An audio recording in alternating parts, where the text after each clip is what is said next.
we'll begin with our TEKS for today. 3.7c.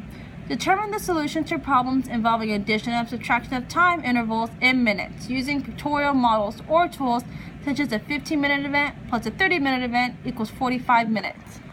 And our problem for today is Sophia wakes up at 8:30 a.m. If Sophia sleeps for 10 hours every night, what time would Sophia go to bed? In this problem, we are given an end time and an elapsed time. We are asked to find the start time. To solve this problem, we will start at the end time and jump the size of the elapsed time.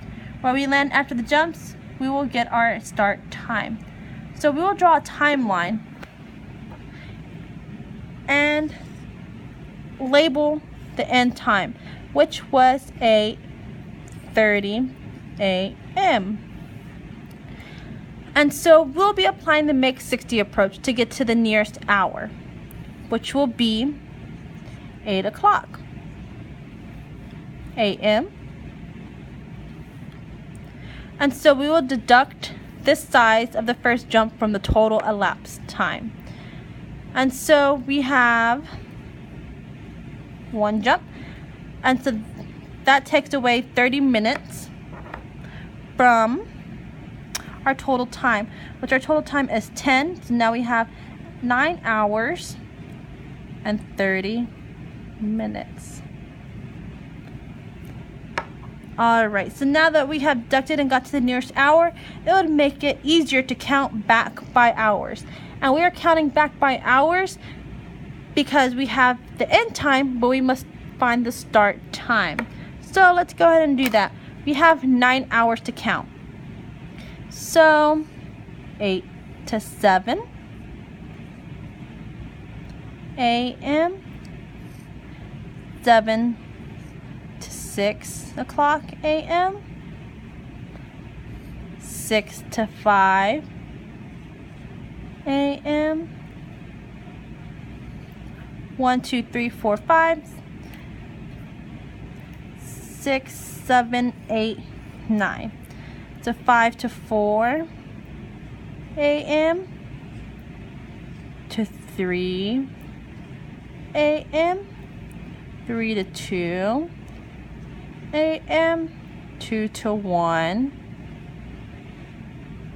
a.m., and then to midnight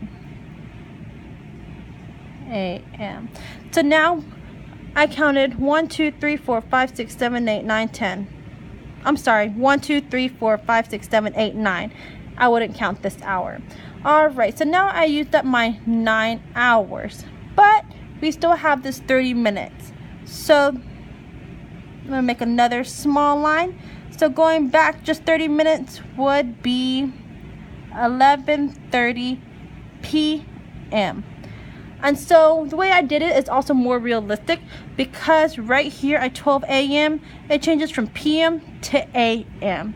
So therefore Sophia went to bed at 11:30 a.m. So to check this real fast to make sure we are in fact correct, I'm going to count these lines. And again, these are 30-minute intervals. So I'm just going to be counting the ones in the middle, and I will mark it in red to identify our 10 hours. So 1, 2, 3, 4, 5, 6, 7, 8, and 9. We only have 9 hours, and she slept for 10 hours. Well, we have these 30-minute intervals right here. This would be 30 minutes. This is 30 minutes. I'm sorry, that is 30 minutes, and that gives us our 10th hour. And so Sophia slept from 10 hours from 11:30 a.m. to 8 a.m.